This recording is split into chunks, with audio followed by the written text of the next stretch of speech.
കൗമാരകാലത്തെ പ്രണയപരാജയങ്ങളും അതിനുശേഷം ഉണ്ടാകുന്ന സംഭവബഹുലമായതും അവിശ്വസനീയമായതുമായ ഒരുപാട് ദുരന്തകഥകളും നാം ദിവസവും പത്രങ്ങളിലൂടെ വായിക്കുന്നുണ്ട്.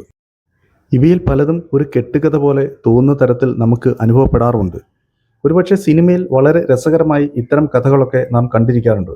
എന്നാൽ ജീവിതത്തിൽ സംഭവിക്കുമ്പോൾ ഒരിക്കലും നമുക്ക് ഉൾക്കൊള്ളാൻ കഴിയാത്തവയാണ് ഇത്തരം സംഭവങ്ങൾ.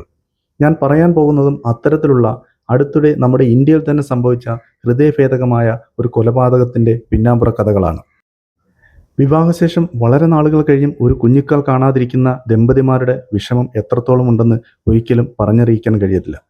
ഒരുപക്ഷെ ലോകത്തിലെ ഏറ്റവും വലിയ വേദന അവർക്ക് അതുതന്നെയാവും. ഭുവനേശ്വറിലെ ഒരു ഗ്രാമത്തിൽ അത്യാവശ്യം സാമ്പത്തിക ഭദ്രതയുള്ള ഒരു കുടുംബത്തിലെ അംഗമായിരുന്ന രാജലക്ഷ്മിക്കും ഭർത്താവിനും വിവാഹശേഷം ഒരുപാട് വർഷങ്ങൾ കഴിഞ്ഞിട്ടും കുട്ടികൾ ജനിച്ചില്ല. മറ്റു മാർഗങ്ങൾ എല്ലാം അടഞ്ഞപ്പോൾ ഒരു കുഞ്ഞിനെ ദത്തെടുക്കുന്നതിനെക്കുറിച്ച് വരെ അവർ ചിന്തിച്ചിരുന്നു. അങ്ങനെ ഒരു ദിനം പ്രഭാതത്തിൽ ഭർത്താവുമൊത്ത് ആളൊഴിഞ്ഞ തെരുവിലൂടെ നടന്നപ്പോൾ രാജലക്ഷ്മിയുടെ ചെവിയിലേക്ക് റോഡരികിലെ പൊന്തക്കാട്ടിൽ നിന്നും ഒരു കുഞ്ഞിൻ്റെ കരച്ചിലെത്തി.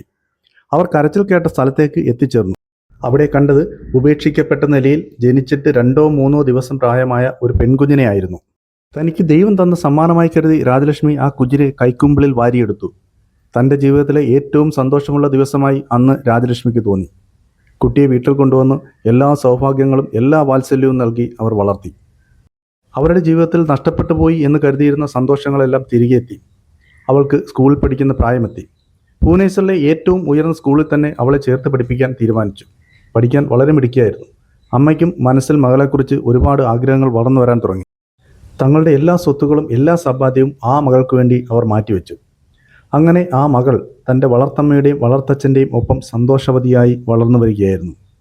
നിർഭാഗ്യവശാൽ രാജലക്ഷ്മിക്ക് 2 വർഷം മുൻപ് അവരുടെ ഭർത്താവിനെ നഷ്ടപ്പെട്ടു.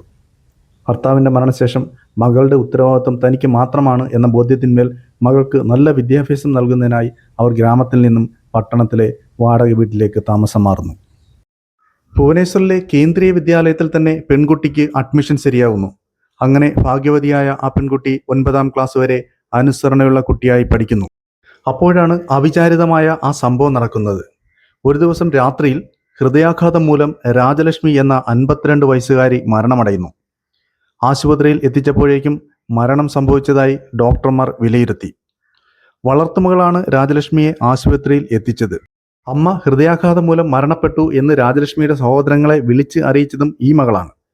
ഈ മകൾക്ക് ഉണ്ടായ ദുരവസ്ഥയോർത്ത് ബന്ധുക്കളും നാട്ടുകാരും വളരെയധികം വിഷമിച്ചു.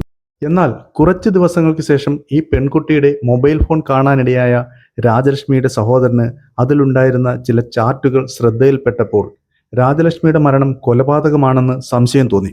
അങ്ങനെയാണ് സമൂഹ മനസാക്ഷിയെ ഞെട്ടിക്കുന്ന തരത്തിലുള്ള ഒരു ആസൂത്രിത കൊലപാതകം പുറത്തു വന്നത്. പെൺകുട്ടിയുടെ ഇൻസ്റ്റഗ്രാം അക്കൗണ്ടിൽ ആൺ സുഹൃത്തുക്കളുമായി ചേർന്ന് കൊലപാതകം ആസൂത്രണം ചെയ്യുന്നതും അതുവഴി സ്വത്തുക്കൾ മുഴുവൻ കൈക്കലാക്കുന്നതുമായുള്ള ചാറ്റുകളെല്ലാം സഹോദരൻ കാണുകയും ഉടൻ തന്നെ അടുത്തുള്ള പോലീസ് സ്റ്റേഷനിൽ വിവരം അറിയിക്കുകയുമായിരുന്നു. പിന്നീട് പെൺകുട്ടിയെ വിശദമായി ചോദ്യം ചെയ്തപ്പോൾ ഒരു 14 വയസ്സുകാരിയുടെ ആസൂത്രിതമായ കൊലപാതകത്തിന്റെ ഞെട്ടിക്കുന്ന വിവരങ്ങൾ പുറത്തറിഞ്ഞു. ആൺ സുഹൃത്തുക്കളുമായുള്ള ബന്ധം നിരന്തരം രാജലക്ഷ്മി എതിർക്കുകയും ഇതിനെ ചൊല്ലി അവർ തമ്മിൽ നിരന്തരം വഴക്കുകൾ ഉണ്ടാവുകയും ചെയ്യുമായിരുന്നു. തൻ്റെ ആൺ സുഹൃത്തുക്കളുടെ നിർദ്ദേശപ്രകാരമാണ് ഈ പെൺകുട്ടി വളർത്തമ്മയെ കൊല്ലുവാനും അതുവഴി സ്വത്തുക്കളെല്ലാം കൈക്കലാക്കുവാനും തീരുമാനിച്ചത്.